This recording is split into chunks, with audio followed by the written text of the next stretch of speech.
Presiden Ukraina Volodymyr Zelensky mengatakan Barat harus mengakui Rusia telah menang di Georgia dan akan melakukan hal yang sama di Moldova kecuali retorika Barat yang menentang pelanggaran batas merah Moskow dihentikan. Pemilu parlemen Georgia pada hari Sabtu dinodai oleh laporan pelanggaran pemilu.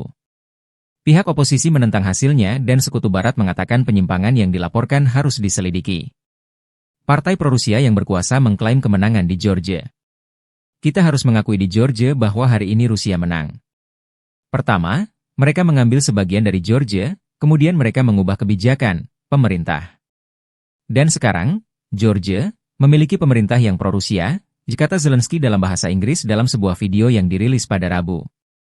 Negara bekas Soviet lainnya, tetangga Ukraina, Moldova, akan mengadakan pemilihan presiden putaran kedua pada hari Minggu setelah petahana pro-Eropa gagal mengamankan lebih dari 50% suara. Putaran pertama diadakan bersamaan dengan referendum untuk mengabadikan aspirasi Moldova untuk bergabung dengan Uni Eropa dalam konstitusi. Referendum dimenangkan dengan selisih suara yang tipis. Pemungutan suara di Georgia dan Moldova diawasi ketat di Barat, dan secara luas dipandang sebagai pilihan antara negara-negara yang mengambil jalur Eropa atau kembali ke orbit Rusia.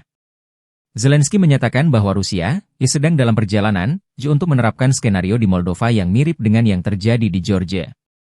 Dan mereka akan melakukannya, jika tentu saja Barat tidak menghentikan dialog, melawan pelanggaran batas merah. Jika mereka tidak menghentikan ini, teruskan saja retorika ini, mereka akan kehilangan Moldova. 1-2 tahun, tambah Zelensky.